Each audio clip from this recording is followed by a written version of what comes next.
अजीब सा रहस्य बताया है जिससे आप अपने अवचेतन मन की शक्ति को इस्तेमाल करके जिंदगी की बड़ी से बड़ी कठिन सफलता आसानी से प्राप्त कर सकते हैं। कैसे अपने अवचेतन मन की शक्ति को इस्तेमाल करना है, इसकी विधि क्या है, इस विषय पर हम आज एक अद्भुत कहानी आपको सुनाएंगे। तो चलिए कहानी की शुरुआत करते हैं। दोस्तों, हमारा जो चेतन मन होता है उससे करीब 9 गुना अधिक ताकतवर हमारा अचेतन मन होता है।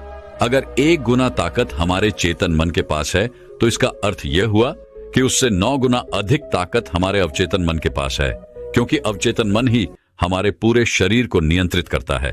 चेतन मन हमारे दिमाग का एक हिस्सा है जो हमारे विचारों और भावनाओं से प्रेरित होता है, और हमारा चेतन मन ही तर्क वितर्क करने में हमारी मदद करता है। लेकिन दूसरी तरफ हमारा अवचेतन मन यह तर्क वितर्क नहीं करता, यह उस जानकारी को ग्रहण कर लेता है जो इसे चेतन मन देता है। इसीलिए जैसा हम अपने अवचेतन मन में सोचते हैं वैसे ही हम बनते चले जाते हैं। क्या आपने कभी इन बातों पर विचार किया है कि कोई व्यक्ति दुखी क्यों है और वहीं पर दूसरा व्यक्ति इतना सुखी क्यों है?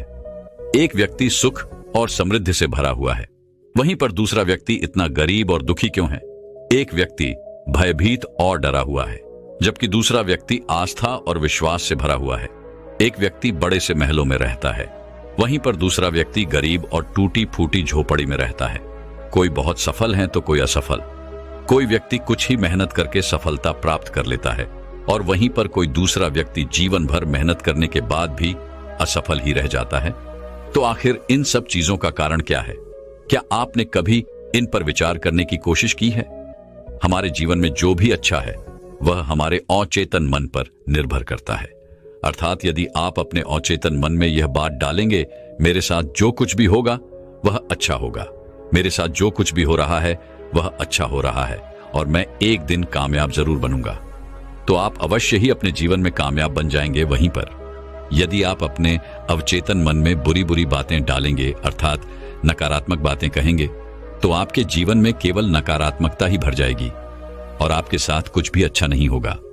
आप जहां जाएंगे वहां पर आपके हाथ केवल असफलता ही लगेगी। आप हमेशा निराश और परेशान ही रहेंगे, लेकिन उनका हल आपको कभी नहीं मिल पाएगा। इसलिए यदि आप भी अपने मन को अच्छी तरह से जानना चाहते हैं, वो सेवा काम करवाना चाहते हैं जो आप चाहते हैं, उसे अपने नियंत्रण में रखना चाहते हैं, तो इस वीडियो को अंत तक जरूर देखिएगा, क्योंकि इस वीडियो में आपको ऐसी महत्वपूर्ण जानकारियां मिलेगी जिसकी मदद से आप अपना जीवन अच्छे से जी सकते हैं। आप जो चाहें उसे हासिल कर सकते हैं। आप जिस भी लक्ष्य को प्राप्त करना चाहते हैं उसे आप प्राप्त कर सकते हैं। आज की इस वीडियो में हम यह जानने वाले हैं कि आखिर चेतन मन और अवचेतन मन में मुख्य अंतर क्या है और वह किस तरह से काम करता है, और हम अपने अचेतन मन में अच्छी बातें किस प्रकार से डाल सकते हैं जिससे हमारा जीवन परिवर्तित हो सके, हम सफलता की ओर आगे बढ़ सके। बहुत समय पहले की बात है, एक नगर में एक बहुत ही प्रसिद्ध गुरु रहा करते थे। उनकी ख्याति दूर दूर तक फैली हुई थी। उनके आश्रम में उनके कई शिष्य भी थे। एक दिन संध्या के वक्त वह गुरुवर अपने सभी शिष्यों को बुलाकर उन्हें उपदेश दे रहे थे। वे कह रहे थे, शिष्यों, हमारा मस्तिष्क 2 भागों में विभाजित है, चेतन मन और अवचेतन मन। चेतन मन हमारे मस्तिष्क का पहरेदार है, वहीं पर अवचेतन मन हमारा मालिक है। उन गुरु की आवाज सुनकर एक शिष्य खड़ा हुआ और वह उन गुरु से कहता है गुरुदेव, आप क्या कहना चाहते हैं? आप कहीं ये तो नहीं कह रहे कि हमारे भीतर कोई और है जो हमें चला रहा है, जो हमारी सारी क्रियाओं पर नजर रखे हुए हैं? इस पर गुरुवर उस शिष्य को मुस्कुराते हुए कहते हैं, भंते, मैं तुम्हें एक छोटी सी कहानी सुनाता हूं। इस कहानी में तुम्हें तुम्हारे सवालों का जवाब मिल जाएगा। इस कहानी को ध्यानपूर्वक सुनना और इसे समझने का प्रयास करना। आगे गुरुवर कहानी बताते हुए कहते हैं, बहुत समय पहले की बात है। एक नगर में एक बहुत ही धनी सेठ रहा करता था और उसकी एक बड़ी सी हवेली भी थी। उसकी हवेली के द्वार पर हमेशा एक पहरेदार तैनात रहता था और हवेली में जब भी कोई उपद्रव होता, कोई शोर शराबा होता या लड़ाई झगड़े होते, तो उसकी आवाज चारों ओर गूंजने लगती और उस आवाज को सुनकर आसपास के पड़ोसी भी उस महल के पास आते और उस पहरेदार को खूब समझाने की कोशिश करते और कहते, देखो, तुम्हारी हवेली से बहुत सारी आवाजें आती हैं, लड़ाई झगड़े होते रहते हैं, जिससे हमारे घर की शांति भंग हो जाती है। कृपया करके लड़ाई झगड़े को बंद करो। आखिर इस शोर शराबे में क्या रखा हुआ है? इस तरह से लड़ाई झगड़े करके तुम अपना जीवन कैसे शांति से बिता सकते हो? इस पर वह पहरेदार जवाब देते हुए कहता है, देखो भाई, मैं जानता हूं कि लड़ाई झगड़े करना बुरी बात है, शोर शराबा करना बुरी बात है, लेकिन मैं क्या करूं? मैं भी इससे बहुत परेशान हूं। जो भी लड़ाइयां होती हैं वह हवेली में होती है, इससे मेरी भी शांति भंग होती है। लेकिन आप मुझे क्यों समझा रहे हैं? इसका कारण मैं तो नहीं, इसका कारण तो मेरा मालिक है। आप उसे जाकर समझाइए। यह बात सुनकर पड़ोसी भी यह बात समझ जाता कि बात तो सही है। आखिर इसमें इस पहरेदार की क्या गलती है? यह तो केवल अपना काम कर रहा है। गलती तो मालिक ही है।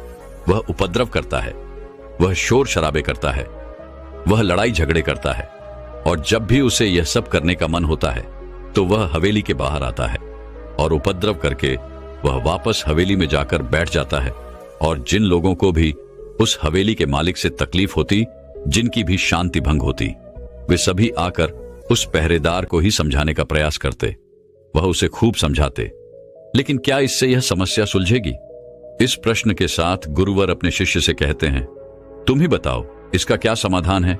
इस पर वे शिष्य गुरु के इस प्रश्न का जवाब देते हुए कहता है गुरुवर, जिन्हें भी उन हवेली के मालिक से तकलीफ है जो शोर शराबे करता है, लड़ाई झगड़े करता है और लोगों की शांति भंग कर देता है, उन सभी को उनसे बात करनी चाहिए, तभी तो इसका समाधान निकलेगा। भला पहरेदार की इसमें क्या गलती है? वह तो केवल अपना काम कर रहा है और वह उससे ज्यादा कर भी क्या सकता है?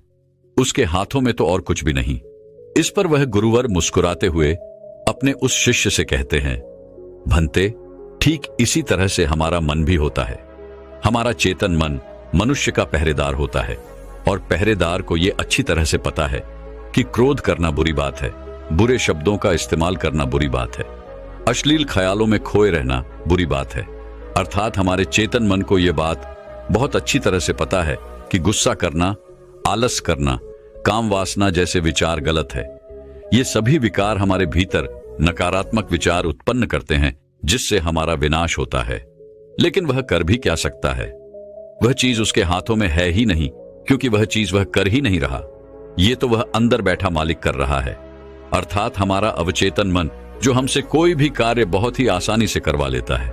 और ये सभी बातें हम में से हर सभी अच्छी तरह से जानते हैं, और हमें ऐसा लगता भी है कि हम अच्छी तरह से समझ चुके हैं, जैसे कि वह पहरेदार समझता है।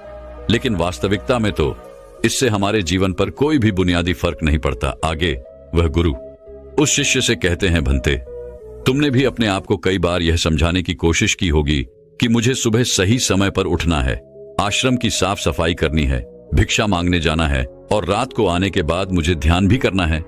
लेकिन क्या इससे कोई फर्क पड़ा? इसका जवाब देते हुए वे शिष्य कहता है, नहीं, बिल्कुल नहीं।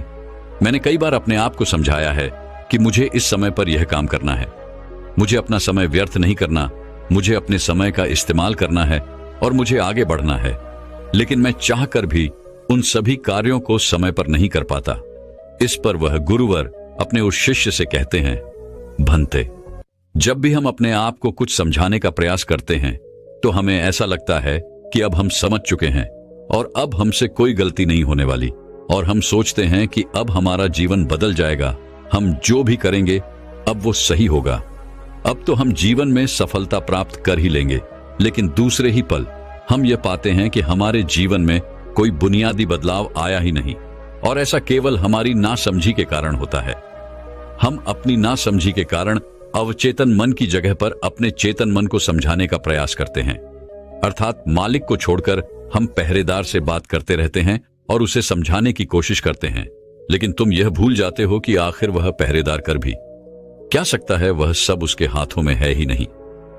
हमें तो अपने अवचेतन मन को समझाने की आवश्यकता है। हमारी बुद्धि, अर्थात वह पहरेदार जो यह समझ जाता है कि क्या सही है और क्या गलत, उसे कब क्या करना है, क्या नहीं करना। लेकिन ये सारी बातें केवल हमारे पहरेदार अर्थात हमारे चेतन मन के सीमित रह जाती हैं। ये सारी बातें हवेली के उस मालिक अर्थात हमारे अवचेतन मन तक तो पहुंच ही नहीं पाती, और यही कारण है कि हमारे जीवन में कभी कोई बुनियादी बदलाव हो ही नहीं पाता। ठीक उसी प्रकार जैसे कि यदि आपसे कोई कहता है कि पौधे में पानी डालोगे तो वह पौधा एक दिन बड़ा होगा, और फिर उसमें फौल आएंगे, फल लगेंगे और आप उस बात को मान लेते हैं और उस पौधे में पानी भी डालते हैं।